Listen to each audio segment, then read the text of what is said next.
Hey, what's up? I'm Michael. In this video, we're making a Valentine's Day card. You need white cardstock. You can use paint, markers, crayons, or colored pencils. You need a pencil, a pen, and a white gel pen for this. I'm going to be using markers. I'm also using parchment paper, and I'm showing how the color works on my color swatch paper there, and how it can bleed through, the reason that you need the parchment paper. At this point, you need to line up the paper, find the center point, and make a line on either side. Then you need to draw a line down the middle, and then you can take a tool or you can fold it by hand right down the middle. I use a bone folder and a scoring tool to make it easier. At this point, I'm trying to get something to make a circle with, so I make a half circle or so, and then I use a ruler to close out the shape of a heart. And then you don't have to do this, but for the video I lined it with pen so that you could see the edge in the video better. And then I just simply go and I cut away. Now you want to start cutting at the top point and then cut down to the bottom point. And that is because if you cut the other way, you chance having a forked end at the bottom of your heart.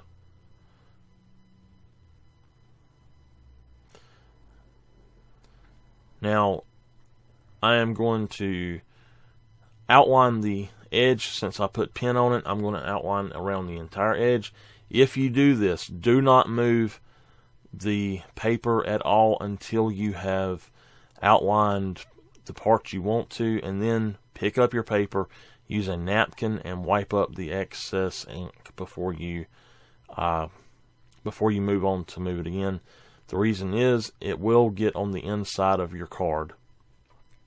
And at this point, I'm just going to start drawing some art. Now, if you want to draw hearts, drawing a heart is very easy.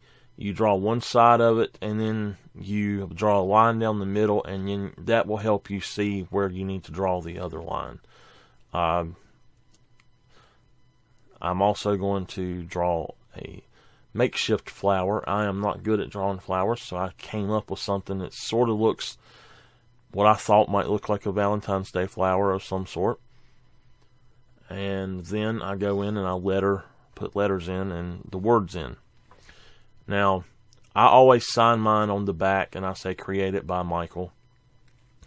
At this point, I would not suggest putting anything on the back unless you're actually wanting the design to shine through on the inside as well. If you're using markers. With crayons or pencils, it's not going to matter if you put anything on the back or not. It's up to you. With markers and paint, it can bleed through, and you need to do it to both sides, and I'll show that here in a second. Now, I'm outlining so that I can go in with my thicker nib, the broad end of the marker. And you actually should start on the left side instead, and there you can see that it actually bled through, and I intended for it to do so. The pens I have are called Spectrum Noir pens, and they have a blender pen that I can use to help highlight with, and I will be doing so in a little bit. And here I am going to fill in the back side after I clean that up a little. I fill in the back side with color as well because I don't want it to just look all shabby on the inside. I want it to actually look like it's supposed to be there.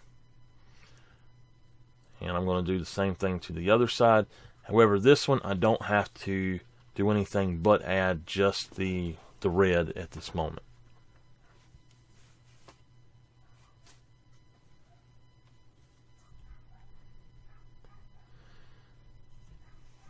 And now at this point, after cleaning up again, I am going to add in the shadows of the hearts to give them a more three-dimensional look.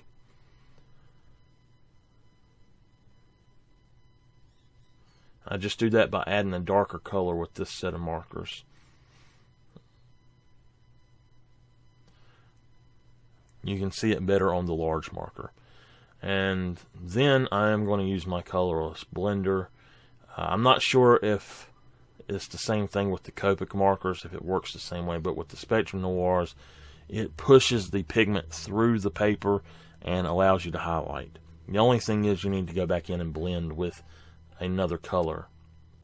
So I actually choose a pink, and I go in and I sort of blend that up a little bit. And now I'm going to work on the flower. I am going to color this with multiple colors, and I'm even going to add the other red that's actually more of an orange color for some reason that was in this set.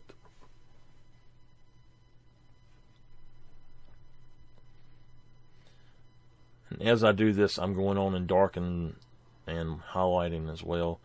And I've done the stem as well. And now I need to do the back. You need to check where you've done on the highlighting on the back. Where you've done highlighting on the front, you need to check it on the back and maybe go over it again. I'm adding in the green there for the back. And now I'm actually going to outline everything, and I'm going to add little squigglies that look like balloon lines.